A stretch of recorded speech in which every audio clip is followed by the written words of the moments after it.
성경 말씀 요한계시록 21장 10절에서 27절까지입니다.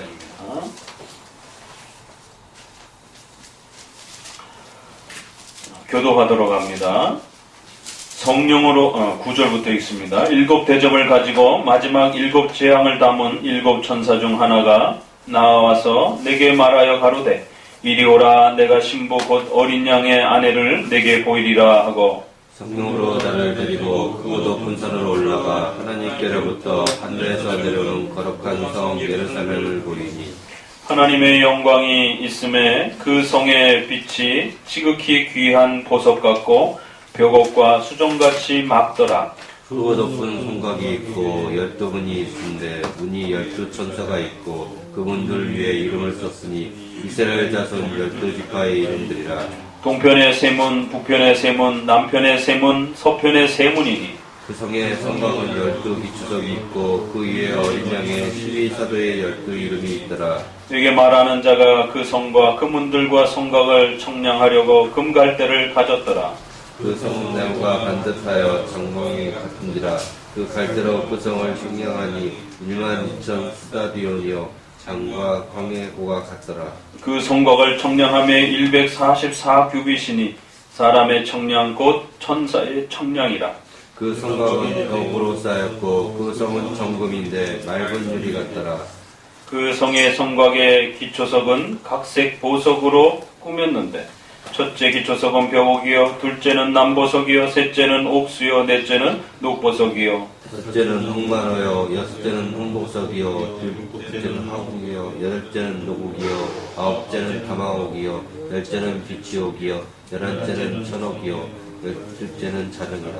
그 12문은 12진주니 문마다 한 진주여 성의 길은 맑은 유리 같은 정금이더라. 성만의 성전을 내가 보지 못하였으니 이는 주 하나님의 곧 전능하시니와 및 어린 양이 그 성전이시니라. 그 성은 해나 달의 비침이 쓸데없으니 이는 하나님의 영광이 비치고 어린 양이 그 등이 되십니다. 왕이 그 빛 가운데로 다니고 땅의 왕들이 자기 영광을 가지고 그리로 들어오리라. 성문들이 낮에 도무지 닿지 아니하리니 거기는 밤이 없음이라. 사람들이 만국의 영광과 존귀를 가지고 그리로 들어오겠고 무엇이든지 속된 것이나 가증한 일 또는 거짓말하는 자는 결코 그리로 들어오지 못하되 오직 어린 양의 생명책에 기록된 자들 뿐이라. 아멘. 지난 한 주간 동안은 참으로 또 많은 일들이 또 저의 또 주변에 많은 일들이 있었습니다. 특별히 우리가 종말론 이제 요한계시록의 21장, 22장을 또 이렇게 마무리해 가면서 천국에 대한 또 이 소망과 또 영생에 대한 또 이러한 성도들이 누리게 되는 궁극적인 구원과 복에 대한 이 내용들을 배워가는 과정 중에 특별히 이처럼 또 천국에 대한 소망을 배워가는 그 과정 속에서 한 분의 또 이 선생님의 장례를 또 이렇게 급히 또 치르면서 이 요한계시록의 이 말씀이 더욱 마음 깊이 또 와닿는 그런 시간이기도 했습니다.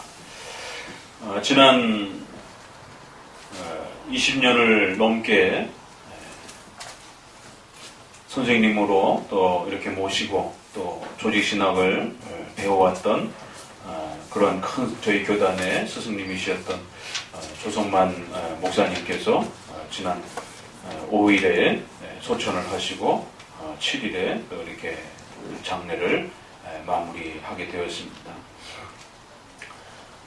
생애 후반부의 마지막 10년을 넘게 가까이는 매주 또 이렇게 신학 공부를 좀 더 매진하라고 하셔서 매주 교수님과 함께 또 조직신학을 또 이렇게 공부하면서 그렇게 그분의 생애의 마지막 부분을 또 함께 이렇게 보내기도 했습니다. 영적인 아버지요, 또 영적인 스승처럼 이렇게 귀한 또 선생님을 또 이렇게 갑작스럽게 천국으로 이렇게 보내게 되었습니다. 많은 분들이 슬퍼하고 또 많은 분들이 아파했지만 그 중에서도 저에게 있어서는 더욱더 선생님의 죽음이 큰 의미로서 또 이렇게 사명으로서의 앞으로의 또 해야 할 일들과 관련하여 큰 의미를 또 남기게 됩니다. 저희 교단이 선생님이 84세이신데 조직신학을 전공하셨지만 그 다음으로 조직신학을 가르쳐가야 할 후배가 계승되지를 않아서 계속 단절된 상태로 있다가 결국 제가 그 뒤를 이으면서 저희 교단의 조직신학을 이제 전공한 그러한 후배로 그렇게 자리를 갖게 되었습니다. 그러다 보니 연로하신 또 선생님 입장에서 그 노년의 마지막 후반기를 좀 더 그 어린 후배에게 조직신학의 이런 장로교의 소중한 이 조직신학의 가치들을 좀 더 쏟아내시기 위해서 그렇게 매주 오라고 하시면서 또 이렇게 공부를 더욱 하게 하셨는지 모르겠습니다.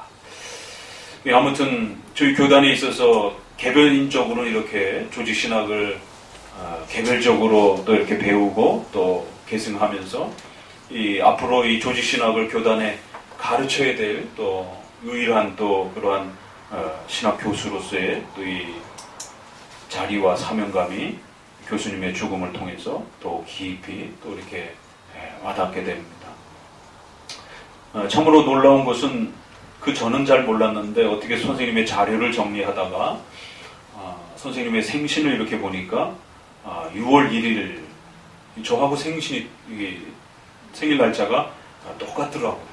그래갖고 돌아가시기 전 위독하다고 그래서 이렇게 가서 대화를 나누다가 선생님 생신이 저하고 이렇게 어떻게 똑같네요 그랬더니 그러냐고 그러시면서 기뻐하시고 또 이렇게 즐거워하셨던 것을 보게 됩니다.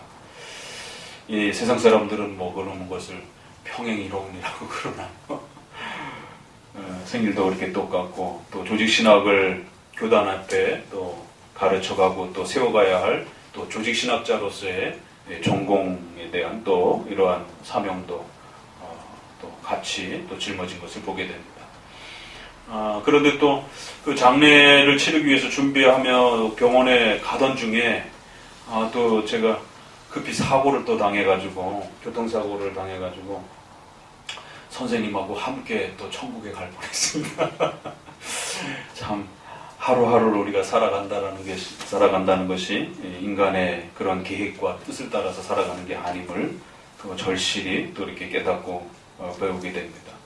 그래서 주변 동료들도 선생님하고 같이 천국 가려고 했었냐고 그래서 다들 놀라셔가지고 뒤에서 그냥 차가 들여받는 바람에 또 참 또 많이 망가지기도 하고 다치기도 하고 그랬는데 이렇게 한 주간 동안 많은 일들을 겪으면서 더더욱 특별히 선생님의 죽음을 또 이렇게 마무리하면서 또 지난 한 평생을 우리 근대사 역사 속에 50년 이후에 그러한 그 5, 60년을 한국 장로교회의 이러한 조직신학과 개혁신학을 구축하기 위해서 박형룡, 박윤선 목사님 그 이후로 그렇게 3대째의 그러한 신학자로서 한국 장로교회의 또 큰 역할과 또 수고를 감당했던 또 그러한 선생님이셨습니다.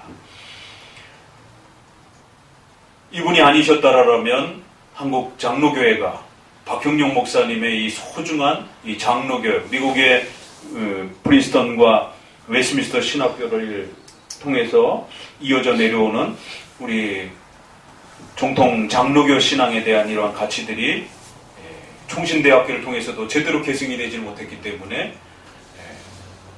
실제적으로 그 박형룡 목사님 아들인 박아론 목사님을 통해서도 제대로 이렇게 확립이 되질 않아서 결국 갑동 측에 있어서는 이러한 박형룡 박사님의 이러한 정통 신앙이 흐지부지 되어져가는 이런 위기를 겪을 때에 그나마 박윤서 목사님이 그 신앙을 겨우 살려냈고, 그 살려내는 과정에 결국 총신과의 갈등 속에서 더 이상 총신의 교권과 권력 투쟁 때문에 박형룡 목사님의 이러한 신앙을 계승해 가기가 어렵다라고 판단하셨고, 그 결과 결국 80년대에 수원으로 내려가셔서 합신이라고 하는 이러한 또 학교를 그의 생애에 또 후반부에 세우신 것을 보게 됩니다.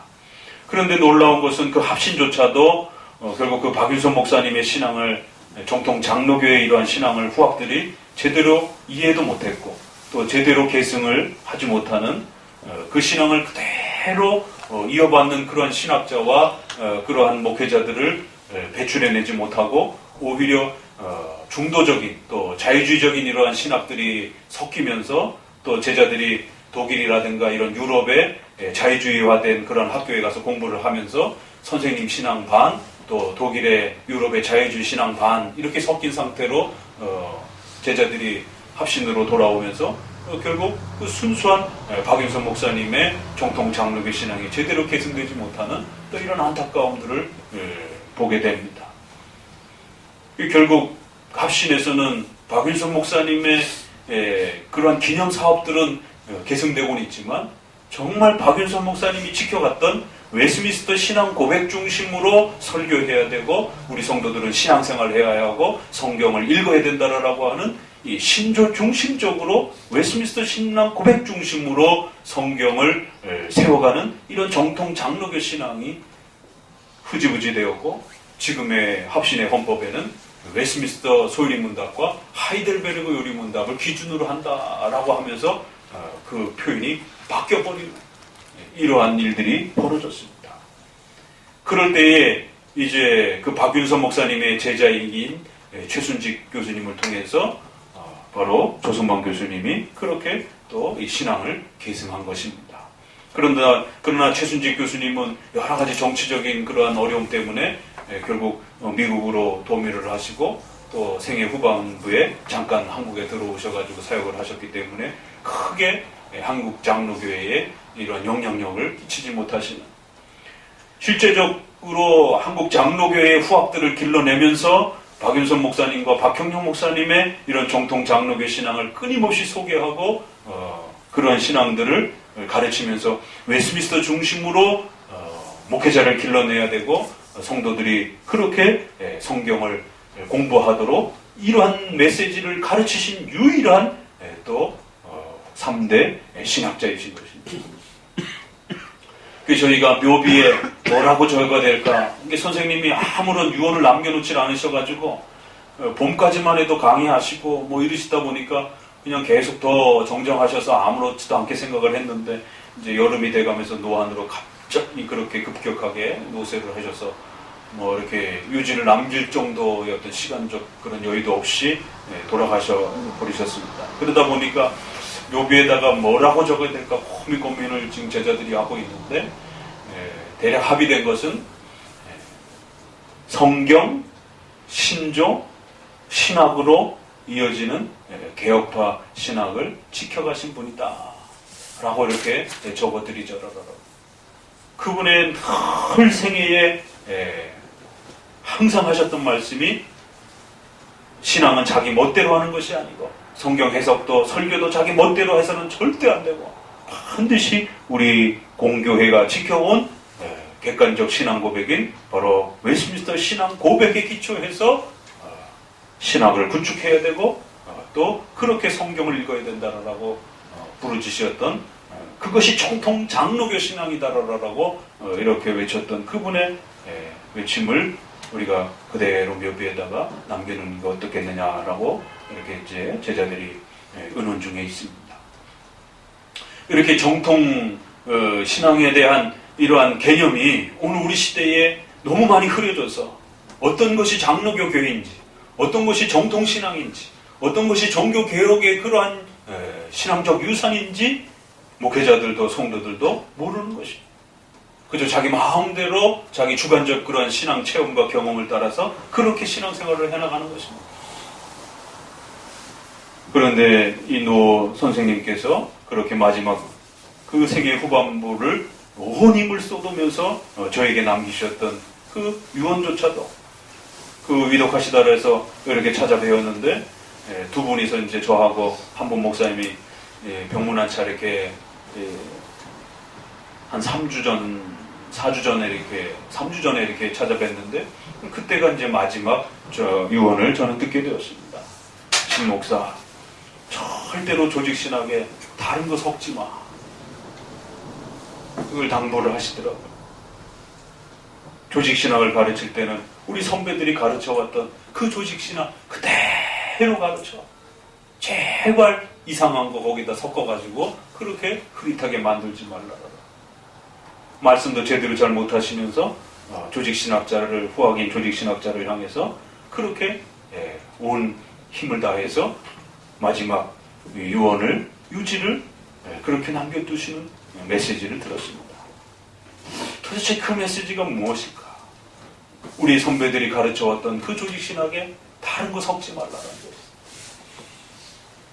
그게 오리지널 정통 장로교회가 지켜왔던 가장 중요한 신학적 뿌리인 것이고, 벌콥과 바빙크와 박형룡 목사님을 통해서 계승되어 왔던 웨스민스터 신앙 고백의 이러한 교회의 객관적 신앙 고백에 기초해서 설교하고, 또 성도들도 그 신앙 고백에 입각해서 성경 해석을 통해서 하나님을 알아가는, 이것이 정통 기독교요, 정통 장로교회의 바로 신앙이라는 것입니다.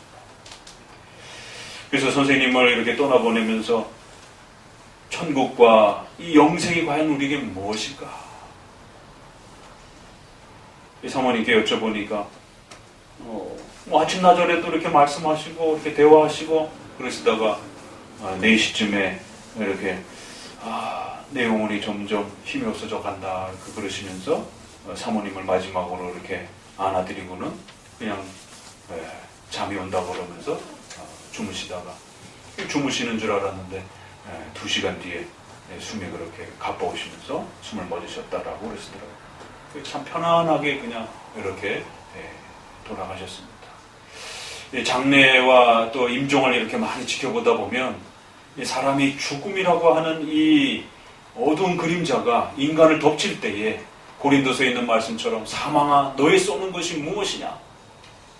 인간을 향하여 마치 그 사망이 화살처럼 그렇게 우리를 집어삼키기 위해서 달려드는 것을 그렇게 시적으로 표현하면서, 사망아 너가 누구를 집어삼키려고, 누구를 공격하려고 그렇게 달게드느냐라고 할 때 우리 크리스찬들에게는 절대로 그 사망이 삼킴받을 수 없다라고, 우리 크리스찬들은 절대로 그 사망이 공격할 수 없다라고. 왜? 우리는 예수 그리스도로 말미암아 그 죽음으로부터 구원을 받았기 때문이다라는 그런 고백이 있습니다. 많은 죽음을 이렇게 지켜보게 되면 그 죽음 앞에 인간이 얼마나 큰 공포와 두려움을 겪는지 모릅니다. 우리 젊은 사람들은 죽음이라는 이 느낌이 그렇게 많이 와닿진 않지만, 이제 점점 세월을 살아가다 보면 늘 죽음이 우리 눈앞에 이렇게 있다는 사실을 기억하셔야 됩니다. 교통사고를 통해서도 얼마든지 그렇게 또 죽음을 직면할 수 있는 그런 사고의 위험들이 훨씬 더 많이 우리에게 가까이 있는 것입니다. 근데 그 죽음을 맞이하는 사람들의 모습을 보면 가지각색입니다. 공포와 두려움 속에서 벌벌벌 떨고, 또 보이지 않던 것들이 보여서 이런 어떤 신기한 어떤 또 표현들을 하시기도 하시고.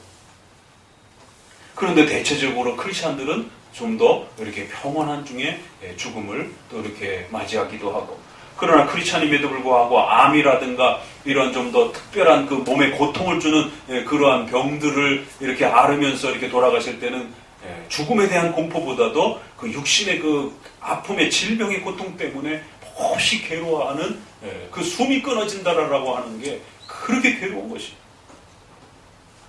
다행히 이렇게 편안한 중에 이렇게 돌아가셔서 얼마나 감사한지 모르고, 괜히 또 거기에서 또 생명이 조금 숨이 더 붙어 있었다 그러면 또 병원으로 또 중환자실로 옮기고 그러면 또 목을 뚫고 또 호흡기를 꽂아놓고 또 이러다 보면 이게 또 언제까지 또 연장될지도 모르는 참 그런 어려움들이 있습니다.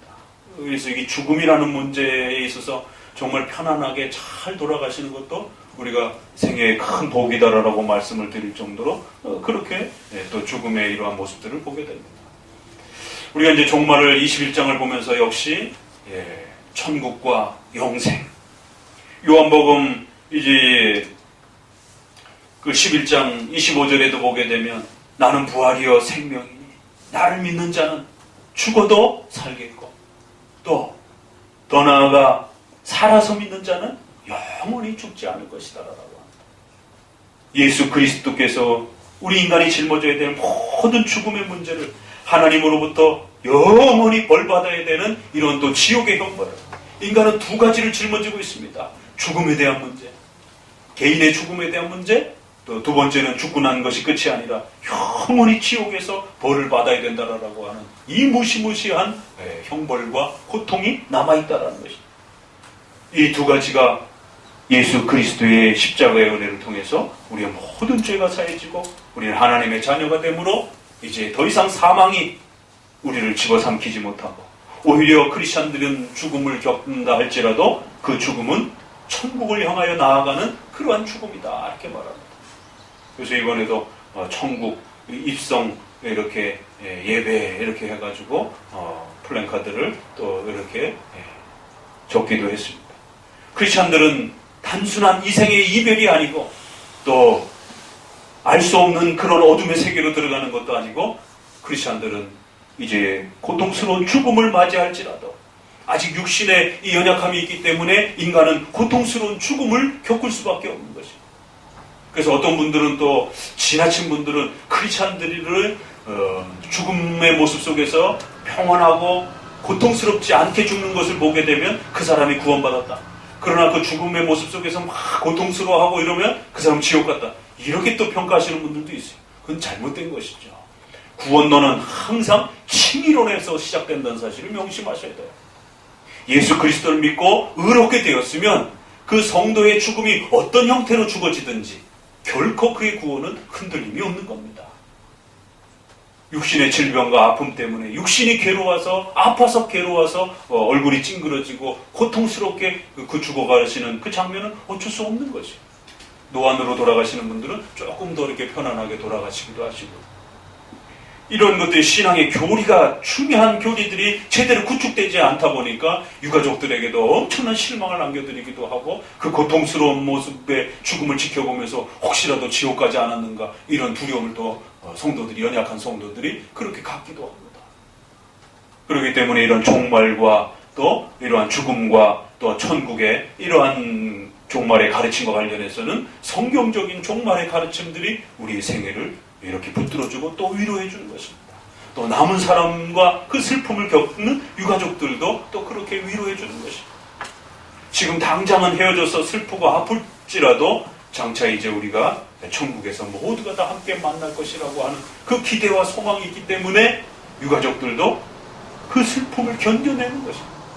그 슬픔을 극단적인 그런 이별처럼 생각하지 않고 그 슬픔을 또 잘 위로로서 그렇게 이겨낼 수 있는 자리가 있는 것입니다. 이처럼 우리 크리스찬들에게 있어서는 천국과 영생이라고 하는 이 궁극적인 구원의 축복과 하나님과 함께 하심이라고 하는 하나님의 자녀가 되어서 하나님의 백성이 되어서 하나님과 영원토록 살게 된다라고 하는 이 영생, 이 구원의 은총이 결국 천국이라고 하는 이러한 모습으로 그렇게 우리에게 다가오는 것입니다. 이제 마지막 내용을 앞두고 있습니다. 다시 한번 이 천국의 모습을 우리에게 소개합니다. 7 천사 중에 하나가 나에게 이제 신부를 보여주는데 그것이 마치 거룩한 성 예루살렘처럼 그렇게 보이더라 이렇게 말합니다. 이제 여기에서 말하는 이러한 그 표현들이 이 천국의 모습이 앞서 말씀드린 것처럼 항상 조심하셔야 되는 이 역사 속에 극단파들이 있었습니다. 그래서 극단파 중에 하나는 유대인들, 문자적인 예루살렘과 이스라엘의 회복을 꿈꾸는 자들, 시오니즘이라고 그러죠. 마침 또 이번 주에 큰 사건이 벌어졌습니다. 아시다시피 뉴스에서 보신 것처럼 트럼프 대통령이 예루살렘을 이스라엘의 수도로 공식적으로 확정을 했습니다. 그 이제 신문에는 지옥의 문을 열었다라고 그렇게 그 엄청난 정치적 사건을 그렇게 표현하기도 합니다. 왜요? 3차 대전이 어디서 일어날까라고 할 때 모든 인류학자와 정치학자와 대부분의 사람들은 90%는 예루살렘, 중동과 또 남북한, 한국에서 일어날 것이다. 둘 중에 한 군데에서 일어날 것이다. 라는 거예요. 그만큼 화약고라는 것이죠. 늘 정치적 갈등을 가장 예리하고 첨예하게 끌어안고 있는 두 곳이 바로 예루살렘과 팔레스타인의 그 접경, 또 남북한의 이 접경이지. 그만큼 이 예루살렘과 팔레스타인은 오랜 세월 갈등을 겪어온 것이고, 우리가 일제시대에 이런 아픔보다도 팔레스타인과 이스라엘은 지난 2000년 동안 70년에 로마의 디도 장군에 의해서 예루살렘이 완전히 황폐화되고, 오늘 우리가 누가복음에 읽었던 것처럼 제자들은 그 거대한 유대인들은 그 성전을 자랑하면서 헤롯이 만들어 주었던 50년 가까이 46년 동안 지은 보수를 통해서 새로 완성된 그 예루살렘 성전을 보면서 우리가 이런 거룩한 성전을 가지고 있기 때문에 우리는 하나님의 백성들입니다. 그럴 때 예수님이 경고하기를, 진정한 성전이 누구인지 모르고 진정한 성전인 예수 그리스도께서 여기 오셨는데도 불구하고 그 예수님은 바라보지 않고 오히려 건물만, 벽돌만 쳐다보고 있는 이 어리석은 백성들을 향해서 그 건물의 본질을 깨닫지 못하고 외형에 치우쳐 있는 자들에게는 반드시 하나님의 징계가 따라붙을 것이고, 그 징계의 일환으로 예루살렘 성이 돌 하나에도 돌 남겨지지 않을 정도로 완전히 초토화될 것이다라고 그렇게 경고하셨고, 그 경고가 70년에 로마의 디도 장군에 의해서 완전히 박살이 나고 예루살렘에 있었던, 이스라엘에 있었던 모든 백성들은 전 세계로 흩어져 버렸습니다. 그리고는 그 로마의 정책에 의해서 주변에 살았던 이방 민족들을 끌어들이면서 소위 말해서 팔레스타인이라고 하는 민족들이 거기에 새롭게 정착을 하게 된 겁니다. 그러니까 정치적으로 보게 되면 2000년 동안은 그 주변에 있었던 팔레스타인 지역의 이 주민들이 2000년 동안 살아왔어요. 그런데 2000년 전에는 또 수천 년 동안 유대인들이 살아왔어요. 그러다가 1차 세계대전이 터지면서 영국에 있는 외무장관이 전쟁 자금이 모자르다 보니까 이제 유대인들에게 너희들에게 국가를 설립해 줄 테니까 전쟁 자금을 대라. 이런 어떤 정책적인 그러한 협의가 오고 가면서 결국 유대인들을 이스라엘로 끌어들이고 정착시키는 이러한 작업들이 진행이 됩니다. 그러다가 결국 위안부가 끝나버렸고, 또 2차 세계대전 때는 또 히틀러가 유대인들을 전 유럽에서 학대를 하다 보니까 많은 유대인들이 결국 이스라엘로, 지금의 이스라엘로 피신을 하면서 결국 더 많은 유대인들이 모여들기 시작합니다. 그러다 보니까 결국 영국이나 이쪽 유엔이라든가 이런 유럽 단체들은 더 이상 이스라엘에 손을 쓸 수 없다 보니까 손을 놓고 있는 상태에서 결국 미국이 간섭을 하면서 2차 세계대전 이후에 그러면 이스라엘의 독립을 우리가 확립해 주겠다라고 하면서 결국 이스라엘에 대한 정치적인 영향력을 확보하고 싶었던 미국의 정책에 따라 결국 1948년에 이스라엘이 독립국가가 되는 것입니다. 그렇게 우여곡절 끝에 독립국가가 되어진 이스라엘이 이제 일정 부분을 땅을 나눠갖고 2000년 동안 살았던 팔레스타인 원주민들은 결국 땅을 빼앗기게 되는, 그러다가 60년, 7년인가요? 을 넘어서서 결국 중동 전쟁이 벌어지면서 미국의 군자금과 여러 또 무기를 동원하고 정치적인 힘을 동원해서 결국 예루살렘을 중심으로 한 나머지 이스라엘 땅들을 점령하기 시작하면서 지금의 이스라엘 영토가 거의 다 회복이 되어지는 그런 모습을 보게 됩니다. 그러니까 초창기에는 팔레스타인이 다 그 이스라엘 옛 영토들을 다 지배하고 살았는데 점점 이제 영토가 줄어들면서 지금 우리가 보는 갈릴리하고 사해 바다를 중심으로 해서 한쪽 부분, 그 다음에 가자 지구라고 하는 이 남쪽에 지중해 쪽에 조그마한 부분, 그 정도만 남겨놓고는 이스라엘이 다 점령을 해버리게 됩니다. 그렇게 트럼프에 의해서 그 예루살렘의 반쪽, 서쪽만 지배를 하고 있었는데 동쪽 부분까지 전부 이제 예루살렘 전체를 이스라엘의 수도로 공적으로 인정해 주겠다라고. 그러니까 여태까지는 워낙 그 분쟁이 심하다 보니까 예루살렘을 수도로 하지 않고 텔아비브인가요? 거기를 유엔에서는 공식적 수도로 이렇게 해놨는데 결국 이번에 예루살렘을 그렇게 수도로 확정을 하면서 이제 이슬람을 믿는 중동 그 주변의 여러 국가들이 결국에는 결합해서 이 문제에 결국 대처하게 되는. 그래서 폭력 테러까지 벌써 지금 하마스를 중심으로 해서 강력하게 벌써 저항들이 일어나기 시작하는.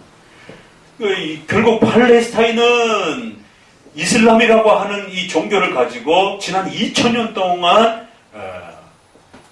이스라엘 또 터키, 사우디아라비아 이런 지역들이 그 마호멧이 다니면서 활동했던 중요한 성지로서 그렇게 그들의 성지의 그런 역할을 감당했던 땅들입니다. 그러다 보니까 이스라엘을 하면서 우리가 그 예루살렘을 사진을 보게 되면 모슬렘의 이슬람의 그 상징인 모스크라고 하는 둥근 그 성전이 예루살렘 그 산꼭대기에 이렇게 세워져 있는 것을 보게 됩니다. 아니 이스라엘에 어떻게 그 중요한 예루살렘 산꼭대기에 이슬람 성전이 세워져 있는가? 그 바로 2000년 동안 이슬람이 지배를 했기 때문에 그런 것이에요. 그러다가 이제 1, 2차 세계대전 이후에 이스라엘을 회복한 이제 예루살렘을 회복한 이스라엘이 또 일정 부분을 또 영토를 확보해서 관여하기 시작했고 또 그 전에는 또 로마 가톨릭에 의해서 기독교가 또 그 한 부분을 또 오랜 세월 동안 또 영향력을 끼쳐왔고 이러다 보니까 종교적으로 가장 첨예한 불이 터질 수 있는 전쟁이 터질 수 있는 종교 전쟁은 또 일반 전쟁에 비해서 가장 심각하고 또 오래가지 않습니까? 그러한 종교적 갈등을 끌어안고 있는 새 종교가 그렇게 맞대어 있는 그런 지역이라는 것입니다. 그러나 실제적으로 우리 기독교인들에게 있어서는 예루살렘은 큰 의미가 없습니다. 로마 가톨릭에 있어서나 거기가 의미가 있는 것이지 우리에게 있어서는 그저 역사적 그냥 하나의 유적지인 것이죠. 더 이상 우리는 그 예루살렘 성전을 신앙적 의미를 둘 필요도 없고 그거를 보존할 필요도 없고 거기에 대한 어떤 특별한 신성한 의미를 부여할 필요도 없는 것입니다. 그런데 이제 유대인들을 중심으로 해서 이처럼 그 예루살렘의 이제 마지막 종말과 또 천국이 세워진다라고 하는 이 유대인들의 이런 사고 때문에 바로 이 전쟁에 지금 이 불씨가 그렇게 뒤끄는 것입니다. 이슬람도 그 성지를 통해서 결국 자신들이 고백하는 그 신앙의 천국과 역사가 임할 것이다라고 하는 또 그런 종말론적 사상을 갖고 있는 것입니다. 그러니까 어찌됐든 그 예루살렘은 각 종파마다 또 로마 가톨릭도 거기에 이제 특별한 의미를 두기 때문에 천국에 대한 이러한 메시지가 물질적인 그 도시국가인 이스라엘과 예루살렘에게 집중되어지는 그래서 그거를 빼앗기 위해서 목숨을 걸고 전 국가의 힘을 직결하게 되는 그래서 십자군 전쟁도 그것이 중심이 되었던 것이고 1, 2차 세계대전도 역시 거기에 또 중심이 있었던 것이고 또 더 나아가 오늘 현대의 이 불씨도 거기에 초점이 맞춰져 있는 것이고 그게 다 영토적으로 국가적으로 그 예루살렘이 여기서 말하는 거룩한 성 예루살렘이다라고 그렇게 극단적으로 문자화시켜서 천국으로 끌어내기 때문에 그런 것입니다. 또 하나는 조심하셔야 될 것이 주로 신비주의자들이 내가 본 천국 이래서 예전에 퍼시콜레 박사가 한 20, 30년 전에 유명했었고요. 우리나라 최초로 그 전에도 조금 있었지만 가장 많이 알려진 것은 그 퍼시콜레 박사라고 합니다. 그걸 누가 번역을 했느냐면 조용기 목사가 번역을 한 것이. 그래서 그 퍼시콜레라고 하는 목사가 입신 중에 천국을 갔다 오고 지옥을 갔다 온 그 경험을 갖다가 간증으로 써놓은 책을 한국에 갖고 들어와서 번역을 해서 성도들이 마치 황홀경 속에서 천국에 다녀오고 지옥에 갔다 와서 그런 놀라운 경험이 진짜인 것처럼 그렇게 한국의 베스트셀러가 되어서 엄청난 영향을 끼쳤습니다. 그리고는 또 몇 년 전부터 또 전주에 있는 몇몇 기도원들 이쪽 아래쪽에 있는 어떤 기도원들을 중심으로 기도원 원장들을 중심으로 해갖고 입신 그런 천국과 지옥 그러한 그 간증을 경험하게 해준다라고 하는 그런 또 집회를 통해 가지고 많은 또 목사님들이 천국 간증과 지옥 간증을 그렇게 또 펼치는 것을 보게 됩니다. 그래서 한참 그게 극대화되었을 때가 최진실 씨가 죽고 난 이후에 워낙 유명한 연예인이었고 또 그가 기독교인이었고 또 그런데 그가 그 가족들이 자살을 했고 이러다 보니까 또 한국 정서에는 자살하면 기독교인도 자살하면 지옥 간다라고 하는 이 정서가 있다 보니까 그것을 이용해서 결국 그 간증 집회를 유도하는 그러한 지도자들이 결국 최진식 씨가 지옥이 있다라고 하는 그러한 음성을 녹음하고 또 간증하고 이런 것들을 통해서 유가족들에게 또 사회적으로 또 교회인들에게 엄청난 혼란을 주었던 것을 보게 됩니다. 또 역시 최근에도 인터넷에 보게 되면은 또 이러한 책들과 내용들이 떠돌아다니는 것을 보게 됩니다. 절대로 그런데 유혹되어서는 안 되는 것이. 앞서도 보았던 것처럼 천국의 본질은 은혜 언약의 성취라는 것이죠. 그리고 그 은혜 언약의 축복과 역사가 지금 이 땅에 살아있는 성도들에게도 이 땅에 있는 성도들과 교회도 그 축복과 은혜를 누리는 것입니다. 그리고 또 죽음을 맞이하여 이제 최후 심판 직전까지 중간적인 그런 시기 동안에 이제 예수 그리스도가 계신 그 저 먼 곳으로 가야 하는 그러한 중간 상태에 있는 그러한 죽은 성도들의 영혼이 임시적으로 있게 되는 바로 그것도 천국이 되는 것입니다. 그래서 천국은 이처럼 본질적으로는 구원받은 하나님의 백성들, 하나님의 자녀들, 그래서 예수 그리스도가 진정한 성전인 것이고 또 우리가 성전인 것입니다. 바로 그 성도들이 이 땅에 있는 교회의 모습으로 또 이제 죽음 이후에는 예수 그리스도와 함께 계신 그곳, 그리고 이제 마지막 최후 심판 때는 이 땅에 이제 새하늘과 새 땅을 만들어 주시면서 하나님의 통치와 다스림을 통하여 그리스도와 함께 살아가게 될 그곳이 또 천국인 것입니다. 눈에 보이지 않는 저곳으로서의 그 천국은 예수 그리스도의 몸이 계신 곳이 천국인 것입니다. 어디 있는지는 우리가 알 수 없는 것입니다. 그런데 거기에 수많은 죽은 영혼들이 그리스도인들이 함께 또 거하는 것입니다. 그리고 또 거기 누가 있을까요? 몸을 가지고 있는 유일한 두 사람이 거기 또 함께 있습니다. 예수님이 몸을 가지고 계신 것이죠. 그런데 나머지 대부분의 모든 성도들은 영혼만 가 있는 것입니다. 몸은 이 땅에서 다 죽어서 썩어 없어지기 때문에. 그러나 성도들 중에 유일하게 몸이 그 예수님 계신 곳에 거하고 계신 두 분이 있습니다. 성경을 읽다 보면 우리가 또 발견이 되죠.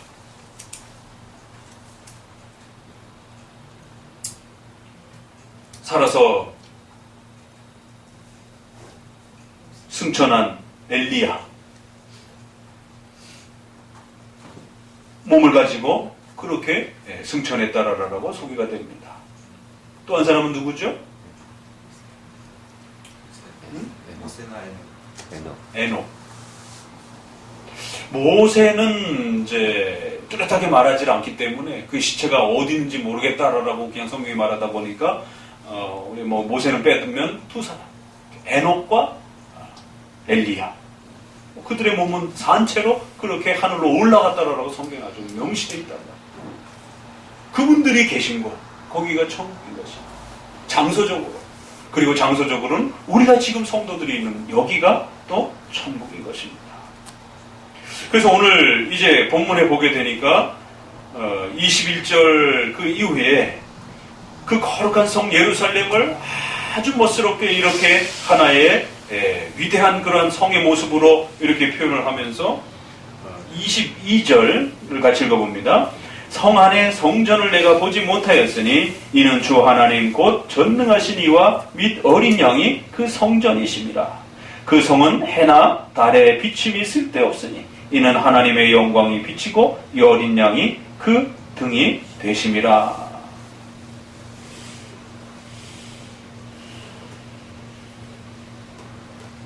성경 스스로가 이 예루살렘을 지나치게 문자적으로 해석하지 말라라고 성경 스스로가 우리에게 그 방향을 잡아주고 있는 것이에요.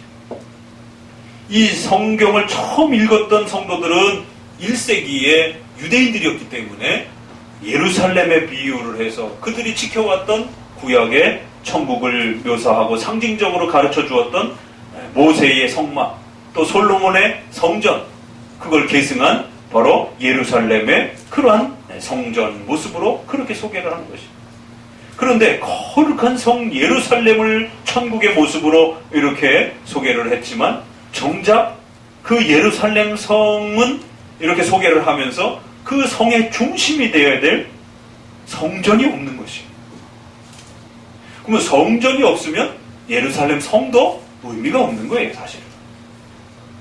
하지만 연약한 우리 인간들에게 그 천국의 모습을 소망하고 기대하고 갈망할 수 있도록 이제 거대한 이제 성처럼 이렇게 예루살렘 성을 우리에게 상징적 이미지로 그렇게 보여줍니다. 그렇지만 그 온갖 보석으로 꾸며진 거대한 그 예루살렘 성을 문자적으로 지나치게 마치 그러한 장소가 천국인 것처럼 그렇게 생각하지 말라라고 뒷부분에 결론 부분에 가서는 그러나 그 성보다 더 핵심적인 성전이 그 성에 없더라는 것입니다. 왜요? 성전의 본질과 실체는 누구라고요? 예수 그리스도이십니다. 고린도서에서는 우리가 그 그리스도와 하나가 됨으로 인해서 우리 자체가 성전이다라고 예수님을 모시고 있는 성도들이 성전이라고 이렇게 표현을 하고 있기도 합니다. 그러나 또 여기에서는 하나가 더 추가가 된 것이 하나님과 어린 양 이렇게 표현했습니다. 그래서 예수 그리스도가 성전의 본체요 실체라고 얘기하면서 또 한 번은 하나님이 또 진정한 성전의 또 실체이시다. 그렇기 때문에 이제 더 이상 물질적인 그런 어떤 건물로 구축되어 있는 그런 성전은 필요 없다라는 것입니다. 구약의 성막과 성전의 그 본질적 의미는 바로 장차 오실 예수 그리스도를 통해서 너희가 하나님과 함께 거할 수 있는 것. 바로 성막과 성전은 하나님이 함께 거하시는 바로 상징적 이미지였던 것입니다. 하나님이 이스라엘 백성들 가운데 오셔서 거처를 정해놓으시겠다라는 것입니다. 그러나 구약에도 시편에도 그렇고 또 신약에도 그렇고 솔로몬이 성전을 지을 때조차도 뭐라고 얘기를 하냐면 감히 어떻게 우리가 하나님이 거하실 집을 만들 수 있겠느냐. 하나님은 영이시기 때문에 건물이 필요 없는 거예요. 온 우주 만물에 충만해 계시는 분인데 어떻게 집을 지어서 하나님 여기 계세요라고 말할 수 있겠느냐. 다만 우리가 하나님 앞에 제사드리고 예배드리기 위함이다 라고 역대상에도 그렇게 표현합니다. 솔로몬이 성전을 지어놓고 실제로 성전을 지어놓고 평가하기를 스스로 평가하기를 뭐냐면 이 성전은 하나님을 모실 수 있는 그런 집으로서의 역할을 할 수 없다라는 거예요. 존귀하시고 위대하신 하나님을 이 연약한 집에다가 모실 수 없다라는 거예요. 아무리 금은 보화로 만든 성전이지만 너무 보잘것없다라는 것이죠.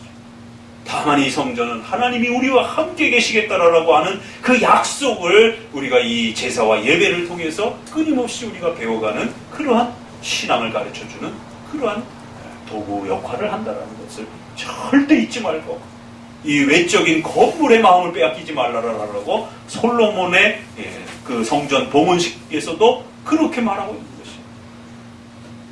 사도행전 6장에도 이제 빌립이 구약 전체를 이렇게 요약해가면서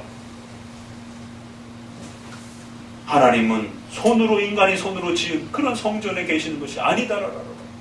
그런데 이스라엘 백성들은 마치 하나님이 그렇게 건물적인 그 성전에 계시는 것처럼, 그래서 건물을 짓는 것이 사명인 것처럼 하나님과 함께하는 것이 중요한 것이 아니라 건물을 유지하는 게 본질인 것처럼 그렇게 외형에 빠져버렸던 것입니다. 그럴 때마다 책망을 받았던 것입니다. 그래서 오늘 누가복음에도 그 성전을 보십시오. 46년 동안 지은. 그러자 책망하면서 성전의 본질을 왜 못 깨닫느냐.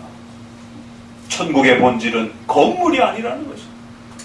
다만 우리가 연약하기 때문에 천국을 경험해보고 누려보지 못했기 때문에 인간의 삶에 있어서 가장 위대하고 아름다운 왕이 거하는 고대 근동시대의 이러한 옛시대의 그러한 모습 속에서 나왔기 때문에 그 시대는 가장 화려한 집에 사는 사람이 누구예요? 왕이니까 그 왕의 성을 이렇게 빗대어서 장차 천국은 온갖 보석으로 꾸며진 거대한 이러한 성과 같습니다. 그렇게 상징적으로 소개해 주면서도 그러나 거기에 마음을 빼앗길 게 아니라 천국의 본질은 하나님과 함께 거하는 것이요, 우리가 예수 그리스도를 믿고 하나님의 자녀가 되는 것이요, 하나님을 섬기고 예배하는 것. 그래서 그 성전에는, 그 천국에는, 거룩한 성 예루살렘에는 성전이 없더라는 것입니다. 이 메시지는 굉장히 중요한 것입니다.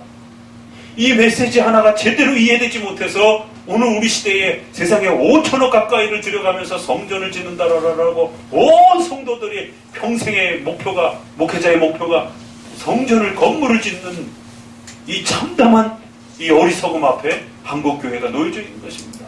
유럽 교회가 그렇게 행하다가 이제 건물들만 남고 교인들은 다 빠져나가고, 미국 교회가 그렇게 가다가 건물들이 다 이단들에게 팔아넘겨져 가고, 한국 교회도 이제 그 어리석음을 되쫓아가다가 최근에 이제 교회 건축 시대가 이제 시들어가면서 그 많은 건축들이 다 대부분 안산홍이라든가 이런 신천지에게 팔려나오는 교회는 특수 건물이기 때문에 일반 회사라든가 이런 데서 사기가 적절치는 않습니다. 그거 다 허물고 새로 짓지 않는 이상. 그런 어떤 종교적 용도로 쓸 그 건물을 값을 받기 위해서는 이런 종교단체가 살 수밖에 없는 것입니다. 그러니 대부분 신천지가 사는 겁니다. 평생을 건물 짓는데 마치 그것이 본질인 것처럼 그렇게 매달렸던 유대인들이 그 건물이 다 헐어망가지고 성전도 다 붕괴되어지고 바벨론 포로로 잡혀갔는데 돌아왔다가도 또 어리석은 가운데 헤롯 성전을 통해서 46년 동안 그 성전을 또 만들어 놓고 그걸 쳐다보고 있는 것입니다. 그러자 예수님이 또 꾸짖는 것입니다. 진정한 성전을 왜 바라보지 못하고 건물을, 벽돌을 쳐다보고 있느냐라고. 요한복음 우리 말씀을 연결해서 봅니다. 요한복음 2장 말씀입니다. 요한복음 2장 21절. 요한복음 2장 21절.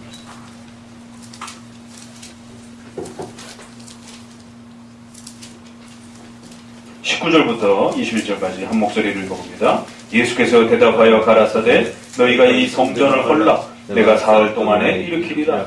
유대인들이 가로되 이 성전은 46년 동안 지었거늘 내가 3일 동안에 일으키겠느냐 하더라. 그러나 예수는 성전된 자기 육체를 가리켜 말씀하신 것이라. 이처럼 유대인들은 건물에 집착함으로 인해서 예수 그리스도를 바라보지 못하는 이런 어리석음을 범했고, 그리고 오히려 예수 그리스도를 십자가에 못 박는 죄를 범한 것입니다. 오늘 우리 한국교회가 같은 그런 어리석음에 빠져있지는 않은지를 깊이 돌아봐야 되는 것입니다.